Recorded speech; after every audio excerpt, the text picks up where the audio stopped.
திருச்சிற்றம்பலம். ஸ்ரீ பரஞ்சோதி முனிவர் அருளிய திருவிளையாடல் புராணம் பாகம் 32 திருநகரப்படலம் பகுதி 5. பரத்தையர் வீதி, வேளாளர் வீதி, வைசியர் வீதி என்று வர்ணித்த ஸ்ரீ பரஞ்சோதி முனிவர் இதற்கு அடுத்தபடியாக இருக்கின்ற அரசர்கள் க்ஷத்திரியர்கள் வசிக்கக்கூடிய வீதியினை வர்ணிக்கின்றார். சூரியன் இந்த உலகத்தை மூடுகின்ற இருளை நீக்கும் முறைமை போல அரசர்கள் தங்களினுடைய ஆக்ஞா சக்கரத்தின் மூலமாக பாவம் என்ற இருளை ஒழித்து தங்களினுடைய செங்கோலை செலுத்தி மிகுந்த பலம் கொண்டவர்கள், பெருமையினை கொண்டவர்கள், தங்கள் புஜத்தின் வலிமையினால் பகைவர்களை போர் செய்து வெல்பவர்கள். அத்தகைய கோபத்தையும் வெற்றியையும் உடைய மேன்மை பொருந்திய க்ஷத்திரிய குலத்தார்கள் இருக்கும் வீதி ராஜவீதி என்று சொல்லப்படும். அந்த ராஜவீதியின் சிறப்புகள், மதுரை மாநகரத்தின் ராஜவீதியின் சிறப்புகளை எடுத்துச் சொல்கின்றோம். ராஜவீதியில் பெரிய பெரிய குதிரை லாயங்கள் இருக்கின்றன. யானைகளை வைத்து கட்டியிருக்கின்ற யானை கூடங்கள் பல இருக்கின்றன. குதிரை லாயங்களிலே பல நிறமுள்ள குதிரைகள் தொகுக்கப்பட்டிருக்கின்றன. அதோடு ஜெயலக்ஷ்மி வாசம் செய்கின்ற ஆயுத கூடங்கள் பல இருக்கின்றன. அந்த ஆயுத கூடங்களிலே மழுவாயுதங்கள், வஜ்ராயுதங்கள், வில்கள், பாணங்கள், சூலாயுதங்கள், சக்கராயுதங்கள், வேல்கள், கப்பணங்கள், கலப்பைகள், எழுத்தடிகள், வாளாயுதங்கள், கேடகங்கள், தண்டாயுதங்கள் முதலான ஆயுத கூட்டங்கள் ஆயுத சாலைகளிலே இருக்கின்றன. இந்த ஆயுதங்களை எடுத்து வாலிபர்கள் போர் பயிற்சி செய்கின்றார்கள். துளையை உடைய கல்லை கையில் ஏந்திக் கொண்டு திருமால் சக்கராயுதத்தை சுழற்றுவது போல சுழற்றியும், செந்தூளை பூசிக்கொண்டு நிற்கின்ற யானை போல முன்னும் பின்னுமாக பாய்ந்தும் மற்போர் புரிந்தும் தங்கள் பலமானது மேலும் மேலும் விருத்தியாகும் பொருட்டு வாள்களையும் கேடகங்களையும் பற்றி கொண்டு ஒருவர் மேல் ஒருவர் வீசியும் வாலிபர்கள் போர் பயிற்சி செய்கின்றார்கள். அதற்கு தேவையான அளவில்லாத ஆயுதங்கள் நிரம்பிய துர்காதேவி வாசம் செய்கின்ற ஆயுத சாலைகள் இருக்கின்றன. பிரகாசம் விளங்குகின்ற நீல ரத்தினங்களால் கட்டப்பட்ட வீடுகளும், மாணிக்கத்தினால் கட்டப்பட்ட சிகரங்களை உடைய வீடுகளும், குற்றமற்ற ஸ்வர்ணத்தினால் கட்டப்பட்ட வீடுகளும், சந்திரகாந்த கற்களினால் கட்டப்பட்ட வீடுகளும் நன்கு பிரகாசிக்கின்றன. இந்த ராஜ வீதி சுத்த வீரர்களின் கூட்டம் எப்பொழுதும் சஞ்சரித்து கொண்டிருக்கும் காட்சியை உடையது. வீரர்கள் யானை கூட்டங்களோடு மோதி போர் செய்து போர் பயிற்சியினை மேற்கொள்கின்றார்கள். மிகுந்த மேகங்கள் மின்னல் என்ற வாளை வீசி தங்களுக்குள் போர் செய்வது போன்று யானை கூட்டங்கள் வெண்மையான தந்தங்களை நீட்டி மேகம் முழங்குவது போல முழங்கி போர் பயிற்சி செய்கின்றன. குதிரை பயிற்சி செய்கின்றார்கள் வீரர்கள். அந்த குதிரைகள் தங்களை செலுத்தும் வீரர்களின் மனத்தை விட, மனோவேகத்தை விட மிக அதிகமாக வேகமாக சென்று சூரியனுடைய தேரை விட விரைவாக சென்று துள்ளுகின்றன. பூமியின் எல்லா திசைகளிலும் சென்று போய் திரும்பும்படி தேரினை செலுத்தி தேர்ப்படை பயிற்சி செய்கின்றார்கள். க்ஷத்திரிய வீரர்கள் போரில் தங்கள் உயிர் பொருட்டு அஞ்சாத வீரர்கள். அவர்கள் சேவல்களோடு சேவல்களை மோதவிட்டும், ஆட்டுக்கிடாக்களோடு ஆட்டுக்கிடாக்களை மோதவிட்டும் போர் செய்யவிட்டு பார்த்து கொண்டிருக்கின்றார்கள். க்ஷத்திரிய வீட்டில் வளருகின்ற சிறுவர்கள், சிறுமியர்கள் இந்த வீதிகளிலே விளையாடுகின்றார்கள். சிறுமியர்கள் மிகுந்த நீரை உடைய வைகை நதியில் உண்டான வெண்முத்தினால் சிறிய வீடுகளை கட்டி விளையாடுகின்றார்கள். சிறுவர்கள் அமைத்த இந்த சிறு வீட்டை சிறுவர்கள் அந்த வீதியிலே விளையாடி சிதைக்கின்றார்கள். சிறுவர்கள் தேர் விளையாட்டு விளையாடுவார்கள். அந்த தேரை வைத்து சிறுமியர்கள் உண்டாக்கிய சிறிய வீட்டை சிதைத்து சிறுவர்கள் விளையாடுகின்றார்கள். அதனால் அந்த சிறுமியர்கள் கோபம் கொண்டு தாம் அணிந்திருக்கும் முத்து மாலைகளை அறுத்து எறிகின்றார்கள். அவ்வாறு வீசப்பட்ட முத்து மாலைகள் சிறுவர்கள் உருட்டும் சிறிய தேர்களை தடுக்கின்றன. அதை கண்ட சிறுவர்கள் சிரிக்கின்றார்கள், நகைக்கின்றார்கள். சமுத்திரத்தில் வலம்புரிச் சங்கம் முதலான சங்கினிடம் உற்பத்தியாகின்ற உயர்ந்த முத்து அதுபோன்று இந்தச் சிறுமியர்களும் பெரும் குலத்தில் பிறந்தவர்கள். துவஜங்கள் மேகக்கூட்டத்தைத் தடவும்படியான மதில் சூழ்ந்த அரச நகரத்தின் வடகிழக்கான ஈசான திசையில் பாண்டி மன்னர்களின் அரண்மனை இருக்கின்றது. குலசேகர பாண்டியன் இங்கு முதலில் கடம்பவனமாக இருந்த இந்த இடத்தை மாற்றி நகரமாகச் செய்த பொழுது தான் இருப்பதற்காக ஈசான திசையில் அரண்மனை கட்டுவித்தான். அது முதல் மதுரை மாநகரின் ஈசான திசையில் பாண்டிய மன்னர்கள் தங்குகின்ற அரண்மனை இருந்து வந்திருக்கின்றது. இந்த பாண்டிய மன்னர்கள் ஆத்தி மாலையை, வேப்பம்பூ மாலையை, பனம்பூ மாலையை தங்கள் கிரீடத்தின் மேலே அணிந்திருப்பவர்கள்.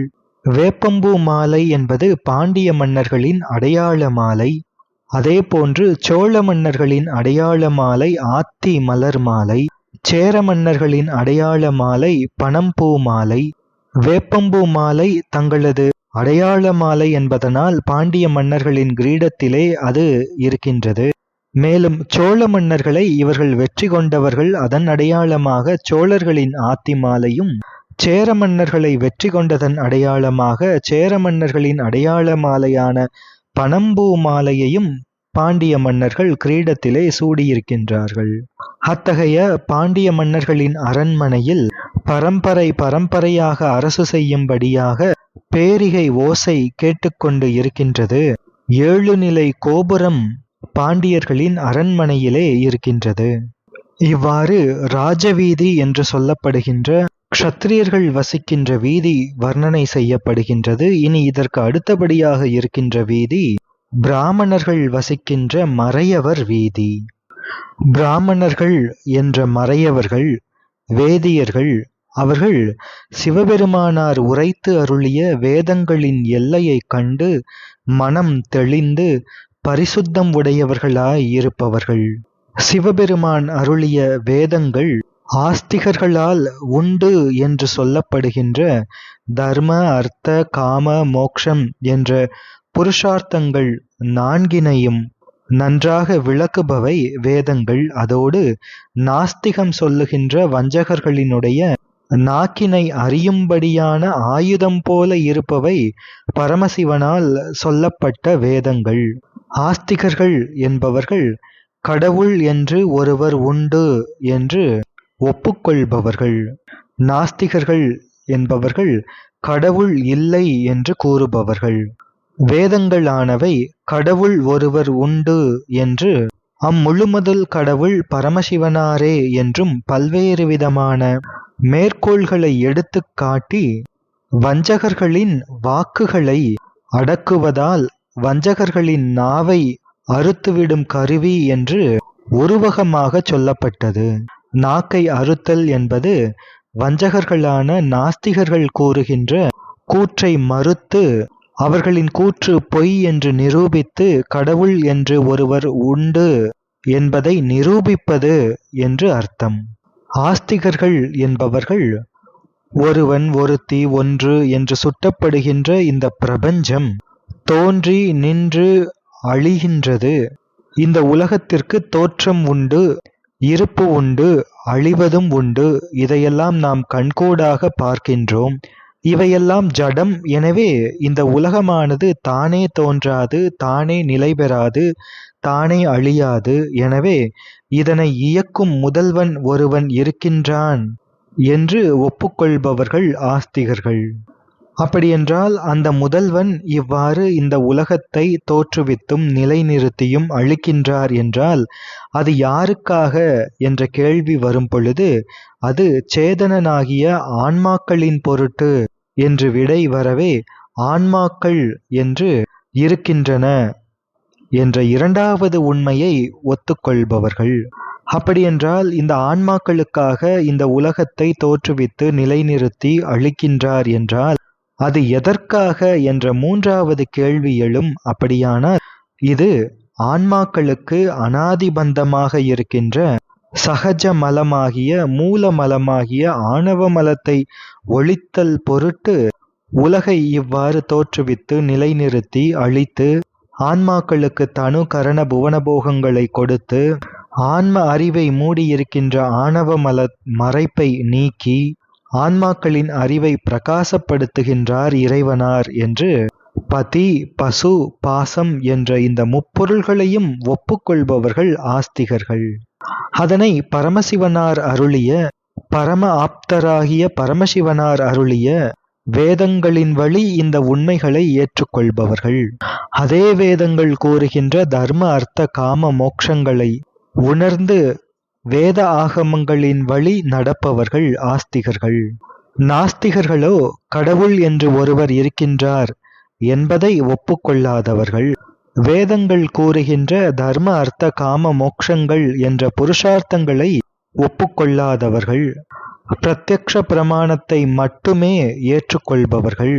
பிருத்வி, அப்பு, தேஜஸ், வாயு என்ற 4 பூதங்களை மட்டுமே ஏற்றுக்கொண்டு ஆகாசம் என்ற பூதத்தையே ஏற்றுக்கொள்ளாதவர்கள். இந்த உலகமானது கடவுளால் தோற்றுவிக்கப்படவில்லை. 4 பூதங்களும் சேர்ந்து அவற்றின் சேர்க்கையால் தோன்றி 4 பூதங்களின் பிரிவால் இந்த உலகம் மாயும் என்று சொல்பவர்கள். இறந்த உயிர் பிறவாது என்று மறுபிறப்பு என்ற கொள்கையையே பல பிறவிகள் இருக்கின்றன என்ற கொள்கையையே ஏற்றுக்கொள்ளாதவர்கள். இன்பம் ஒன்றுதான் முக்கியம் என்று சொல்பவர்கள். இந்த உலகப் பொருட்களை உலக விஷயங்களை அனுபவித்து இன்பமாக இருப்பதுதான் முக்தியே தவிர முக்தி என்று உண்மையில் வேதங்கள் கூறுபவை முக்தி அல்ல என்று சொல்பவர்கள். எனவே இவ்வுலக இன்பத்தையே பெரிதாக எண்ணுபவர்கள் நாஸ்திகர்கள். இவையெல்லாம் நாஸ்திகர்களினுடைய கொள்கைகள். இப்படி கூறுபவர்கள் வஞ்சகர்கள். அந்த வஞ்சகர்களது கூற்றுக்களை வேத ஆகம பிரமாணங்களை கொண்டு மறுப்பவர்கள் ஆஸ்திகர்கள், வைதிகர்கள், சைவர்கள்.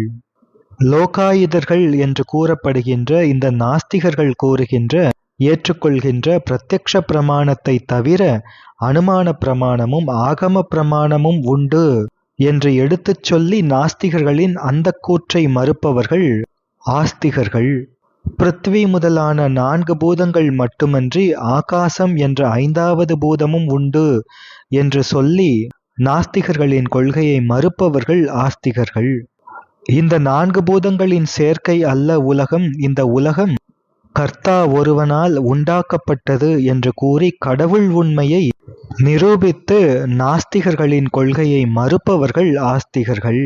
இந்த உலக விஷயத்தை அனுபவிப்பதுதான் இன்பம், அதுவே முக்தி என்று கூறுகின்ற லோகாயுதர் கூற்றினை மறுத்து எல்லா பற்றும் கழன்ற விடத்து பேரின்பம் என்று உண்டு, அந்த பேரின்பத்தை அடைவதுதான் நோக்கம், அதுவே முக்தி என்று வேத ஆகம பிரமாணங்களை கொண்டு உண்மையான முக்தி என்ன என்று நிரூபிப்பவர்கள் ஆஸ்திகர்கள். அதன் மூலம் நாஸ்திகர்களின் கொள்கையை மறுப்பவர்கள். எனவே ஐயம் திரிபு இன்றி சந்தேக விபரீதமின்றி சிவபெருமான் ஒருவரே பரமபதி என தெளிந்து வேதபாகியமாய் உள்ள சிந்தனைகளில் நன்றாக நனைந்து ஊறி நிற்றதனால் உள்ளத்திலே தெளிவு உடையவர்கள் பிராமணர்கள். சிவபெருமானின் திருவுருவாகிய முத்தி வேட்டலே பெருஞ்செல்வம் என்று 3 அக்னிகளை வளர்க்கும் செல்வர்களாக திகழ்பவர்கள் பிராமணர்கள். ஆகவனீயம், தாக்ஷிணாக்னி, கார்கபத்தியம் என்ற 3 அக்னிகளை வளர்த்து வருபவர்கள். அப்படி தங்கள் குல ஒழுக்கத்தில் சிறப்புடையவர்கள் அந்தணர்கள். அத்தகைய பிராமணர்கள் வசிக்கின்ற வீதியினை வர்ணிக்கத் தொடங்குகின்றேன் என்று ஸ்ரீ பரஞ்சோதி முனிவர் அருளுகின்றார். மறையவர் வீதிகளிலே அந்தணர் வீடுகள் இருக்கின்றன. இந்த வீடுகள் 4 வேதங்களையும் 6 அங்கங்களையும் கற்கும் பிரம்மச்சாரிகள் இருக்கும் வேத பாடசாலைகளாக இருக்கின்றன. இந்த பிரம்மச்சாரியின் தோற்றம் எப்படி என்று ஸ்ரீ பரஞ்சோதி முனிவர் மிக அழகாக வர்ணிக்கின்றார். முஞ்சி நான் மருங்கின் மின்ன பொன் செய்த முளறிவே குஞ்சி 4 அசைய தானை சொருக்கு முன் கொய்து தூங்க பஞ்சி நான் கலைத்தோன் மார்பும் பலாசக்கோல் கையும் தாங்கி எஞ்சி நான் மறை நூல் கற்போர் கிடைகளே இல்லமெல்லாம் என்று அழகான திருப்பாடல். பிராமண பிரம்மச்சாரி வேதம் கற்கின்ற பிரம்மச்சாரியின் தோற்றம் எப்படி இருக்கின்றது என்றால், முஞ்சிப்புல்லால் ஆன அரைஞான் இடையில் விளங்குகின்றது, இடுப்பிலே விளங்குகின்றது. தாமரை மலர் போல் பொன்னால் செய்யப்பட்ட உச்சிப்பூ என்னும் குடுமியானது தொங்கி அசைகின்றது. தாமரை பூவை சூடிய சிகை தொங்கி அசைகின்றது. வஸ்திரத்தின் சொருக்கானது முன்புறத்தில் கொய்சகமாய் தொங்குகின்றது. மார்பில் மான் தோல் கட்டிய பருத்தியால் ஆன உபவீதம் நன்கு விளங்குகின்றது. கையில் பலாசக்கோலை தாங்கிக் கொண்டு குறைவில்லாத வேத சாஸ்திரங்களை கற்கின்ற பிரம்மச்சாரிகள் இத்தகைய தோற்றத்தோடு அந்தணர் இல்லங்களாகிய வேத பாடசாலைகளிலே அத்தியனம் செய்து கொண்டிருக்கின்றார்கள். முஞ்சி என்பது ஒரு வகை நாணல் புல். அதை இடுப்பிலே அரைஞானாக உடுத்துவது ஒரு மரபு. அந்தணர்களுக்குரிய மரபிற்குரிய மலர் தாமரை, அந்தணர்களின் அடையாள மலர் தாமரை மலர். அதனை சிகையிலே வைத்துக் கொண்டிருக்கின்றார்கள். அதோடு மட்டுமல்ல, பிரம்மச்சாரி நிலைமையில் இருப்பவர்கள் சிவார்ச்சனைக்கு உரியவர்கள். எனவே தாங்கள் அர்ச்சித்த தாமரை மலரை, சிவபெருமானுக்கு அர்ச்சித்த தாமரை மலரை சூடியபடி இருக்கின்றார்கள். இவ்வாறு முஞ்சிப்புல்லால் ஆன அரைஞானை உடுத்துவதும், மான் தோல் கட்டிய உபவீதத்தை மார்பிலை அணிந்து கொள்வதும், பலாசக் தண்டை ஏந்தியிருப்பதும் பிரம்மச்சரிய நிலை உடையவருக்கு விதிக்கப்பட்ட விதி. இது சூத சம்ஹிதை ஞானயோக காண்டத்திலே பிரம்மச்சரிய விதி உரைத்த அத்தியாயத்தில் கூறப்பட்டிருக்கின்றது. 3 அக்னிகளை வளர்க்கும் வேள்வி செய்தல் முதலான 6 தொழில்களை உடையவர்கள் பிராமணர்கள். பிராமணர்களுக்குரிய 6 தொழில்கள் ஓதுதல், ஓதுவித்தல், வேட்டல், வேட்பித்தல், ஈதல், ஏற்றல் என்பவை. இதனை அத்தியனம், அத்தியாபனம், யஜனம், யாஜனம், தானம், பிரதிக்கிரகம் என்று ஷட்கர்மம் என்றும், இந்த 6 தொழிலை செய்யும் பிராமணர்களை ஷட்கர்ம நிரதர்கள் என்றும் அழைப்பார்கள். இப்படிப்பட்ட பிராமணர்களினுடைய சிறுவர்கள் பயிற்சி செய்கின்ற தெய்வத்தன்மை பொருந்திய வேதத்தை நாவினால் உருவேற்றுவதை கேட்டு கிளிகளும் இந்த வேத மந்திரங்களை சொல்கின்றன. அதோடு நாகனவாய் பட்சிகளும் பிராமண சிறுவர்கள் ஓதுகின்ற வேதங்களை கேட்டு கேட்டு அவைகளும் அவற்றை திருப்பிச் சொல்லி மகிழ்கின்றன. இவ்வாறு மதுரையின் பிராமண வீதியில் இருக்கின்ற, பிராமண வீடுகளில் இருக்கின்ற கிளிகள் கூட வேதங்களை சொல்லி தேவர் உலகங்களில் இருக்கின்ற கிளிகளுக்கெல்லாம் குற்றமற வேதங்களை கற்பிக்கக்கூடிய தன்மை உடையனவாக இருக்கின்றன. அடுத்த திருப்பாடல், வேதமும் அங்கம் 6ம் மிருதியும் புராண நூலின் வேதமும் தெரிந்தோராலும் பிறர் மதங்களைய வல்ல வாதமும் மதமேற்கொண்டு மறுத்தலும் நிறுத்தவல்ல போதமும் உடையோராலும் பொலிந்தன கழகமெல்லாம். கழகம் என்பது பிராமணர்கள் வீதிகளில் இருக்கின்ற பாடசாலைகள். அங்கே 4 வேதங்களும் 6 அங்கங்களும் 18 ஸ்மிருதிகளும் 18 புராணங்களும், இந்த நூல்களையெல்லாம் சந்தேக விபரீதமின்றி ஆராய்ந்து அறிந்த வல்லவர்கள் இருக்கின்றார்கள்.